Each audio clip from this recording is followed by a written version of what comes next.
Looking forward to a great battle going down to Louisville. Play a real athletic team, a well-coached football team. You know, I think both sides of the ball have some very good football minds. Coach Petrino does a great job offensively, always has. And Coach Grantham on the defensive side of the football is a guy that I've always enjoyed watching him. You know, he's done a very good job, whether it be at Louisville or back at Georgia. He a very good defensive coach. So we'll have our hands full, but kids had a very good week of work. Pleased with the way they approached their preparation, and I think see good growth there in the way we're preparing. So we're anxious to get down to Louisville and play some football. And with that, questions you might have. Sam? Last week, Jonathan Thomas had one of his best games, obviously coming in for Paris. What have you kind of seen from him recently? And I know he didn't play as much football in high school. I mean, Right. how has he kind of progressed over his time at SC? Right, you bring up a very good point in that he only played 2 years of football. He was a very good athlete, a soccer player coming up, and his high school coach recruited him out of gym class and started to teach him how to play football. And his ability to figure out this game at this level, is something that I've been pleased with. I was unfortunate that he got a lot of reps because Paris went down, but that's part of football. And I thought he did a nice job coming in, playing some productive and some sound football. So for Jonathan, it's just been great to see him learn how to play the game at a higher level. And I thought last week was a pretty good proving ground that he can be a good outside linebacker for us. Correct me if I've got the saying wrong. Does it go the ones in November are the ones they remember? Is that how it goes? How should we say that? I guess so. I've heard it before. I wasn't sure. Long story short, we're in the home stretch, the final third of the season. Right. Just how you approach the home stretch here. Well, we got to attack it, and we got to learn from the mistakes early in the season. Not beat ourselves up with things that are beyond us or behind us, I guess is a better way to say it. Learn from each week that we've gone through, and don't let the past affect the future in any way other than a positive. And we've attacked it the same way we have the whole year, really my whole career, and that's to stay consistent with what's worked, to work on the things in practice that are pertinent areas that have needs of improvement, and focus on those types of situations. And the kids have done a nice job doing that. Mark and then Steven. Coach, just wondering, when you have a 1 and a 1.5, what kind of mental toll to take? How much tougher is it to kind of get these kids going every week? I think it would be if we didn't attack it the way we do. Probably the biggest theme I've always had in my coaching career has been control the controllables. We're getting to the point where you guys could probably, if I went like that, know what I was going to say. And I think a lot about some of the coaches in the modern era that, one, I respect, and two, I ask a lot of questions. I was mentioning to Axe earlier, when I first got into the league, had a chance to sit down and talk with Coach Cutcliffe at Duke, and he was recruiting Ryan Smith, DeAndre's son. So there was some commonality there that we could talk about. And I always felt like Syracuse and Duke had some very similar aspects to run a program in this league, although I do think our side of the division is a lot more difficult than that side, and we joke about that. But he said stay true to what you believe in and what's worked and what's given you an opportunity to be in that seat. And that's what we've done. And I look at him and I look at his years at Duke. Back in 2008, I think he won 4 games. And then 2009, I think it was 5 games. And then in his 3rd and 4th year, they went 3-9 and 3-9. Then they won 6, I believe, and then they took off and won maybe 9 or 10 2 years in a row, which brings us to today.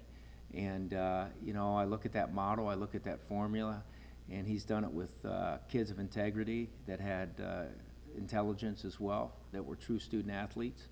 And that's how we focus on not looking at things and not becoming a law understanding that the process is key, and if we stay true to the process, things will work out. Never as fast as you want them to.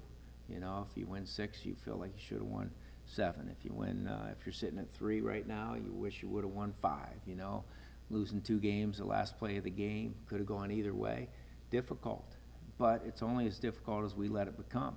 So when we get in this room, we focus on what are we going to do next to improve, and how are we going to control our minds through our actions on the practice field, in the weight room, even in the cafeteria, and up on campus.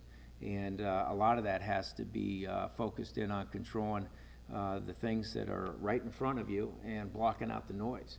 I always talk about, you know, staying focused on, you know, obviously what you can control, but staying focused in such a way that your mindset, your vision mentally is never too wide or never too tight. It's got to be right in this area, right in this area where you can free flow and play.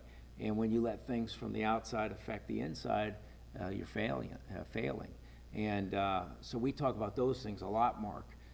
For me as a head coach, those are the things that I talk about more than anything, and then I measure it at practice to see what type of intensity we have, what type of mindset we have with our attitude, and backing it up with the effort, and then celebrating the productivity with enthusiasm. So corny as it sounds, simple as it sounds, that's what's worked. And the one thing I've been pleased with is our effort level. I only felt like we had one game where I didn't think we had that potency with playing as hard and fast as I wanted us to, and that was down at South Florida. And the kids knew it. The kids knew it before we got off the field.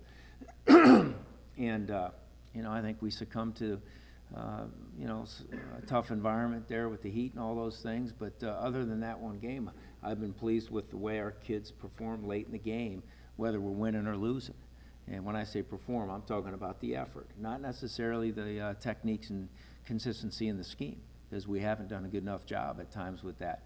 But the things that I think build a program, and the integrity of the man, the young man, when he's competing, when things aren't going well, has been good. And that's a good sign. And that's why I reflect back to Coach Cutt, because those are the same things he talked about when we were comparing notes. Stephen and Pat. Hey Scott, I understand you can't say anything more with an unsigned recruit, but are you guys recruiting Trey Bryant? Yes. Thanks. Yeah. Pat. That was quick and easy. Coach, what, you know, you're 2/3 of the way through the season at this point.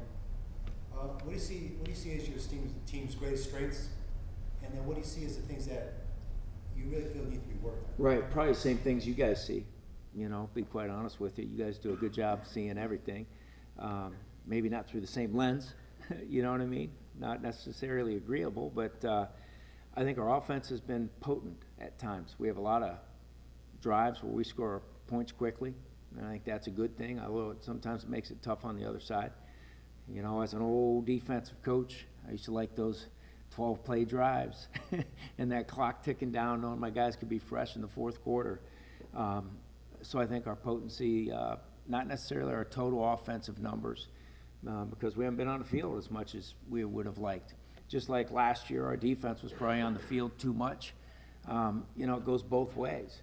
But I think our potency in offense, I like our red zone productivity. I think, especially for a young team, they've managed those situations very well. I like our coverage teams, other than the one against LSU. I think our coverage teams have been much improved. And I'm excited about where Brisley is in the kicking game. And those 10 other guys have done a nice job blocking for him. Riley's having a good season. You know, I think he's very good and going to give him a chance to play at the next level. Defensively, you know, I think we're very young, you know, and eight new starters and that sort of thing. We knew it was going to be tough. So that, from that side of the ball, you know, I think I like the young guys that are playing the most difficult positions, in my opinion, up front. I'm excited about, you know, having 4 tackles that are going to be here for the next 3 years, 3 years and 4 games. I'm excited about some of our young defensive ends. I think Kadir Shepard's a young man that could be a very good football player here. And we need to continue improving on the back end. And so that's a quick synopsis. Maybe not as quick, maybe it was too long, but that's where I see things right now. About an hour and a half before the Florida State game, I saw Terrell kind of sitting on the bench by Yeah. himself while all you guys are in the locker room. What do you think he's kind of thinking before a game like that, and what has he meant to this team, especially on road trips into a freshman quarterback? Right. Well, I think it's been hard. I think what he's thinking is, why'd this happen to me? I told Terrell yesterday at practice, I really feel for him. You go from being the man and finishing your redshirt sophomore year, Texas Bowl, MVP, everyone's excited about your future, and then you come into the next year and you break your leg. So you do everything in your power in the off season to get yourself ready to play. And he had an exceptional off season, and then it happens again. And I went through the same thing, not at this level, smaller college level, but it was the same. And I told him, I can't relate to a lot of things in your life, but I can relate to this one. And I told him there'll be a day where you look back and you say it made you a stronger person. And you'll be able to pass that on to maybe your son someday, or maybe if you're involved with, some kids that play the game later, you can pass it along. I said it doesn't give you any sense of happiness at this point in time in your life, but there will be a day where you say there was great growth for the way I charged through a difficult situation. Second part of the question with regards to his presence, on the sideline. It's probably not as much or as big as he would like, but he's been there. He's helped a young quarterback stay steady in tough situations. I've heard him say multiple times, it's just like practice. Just don't make it bigger than what it is. So more than anything, a guy that's been to the fire and just giving confidence to a young guy. Last two questions, Mark and Nate. Coach, I just want to go back to what you said about Coach Cutcliffe being given, 5-6 years to get it going. Do you feel like you'll be given that time here? Do you feel like? Well, no, that's one of those uncontrollables that I don't focus in on. I think we just need to continue to do the things that are most important to move our process forward, and control the controllables. Practice what I preach.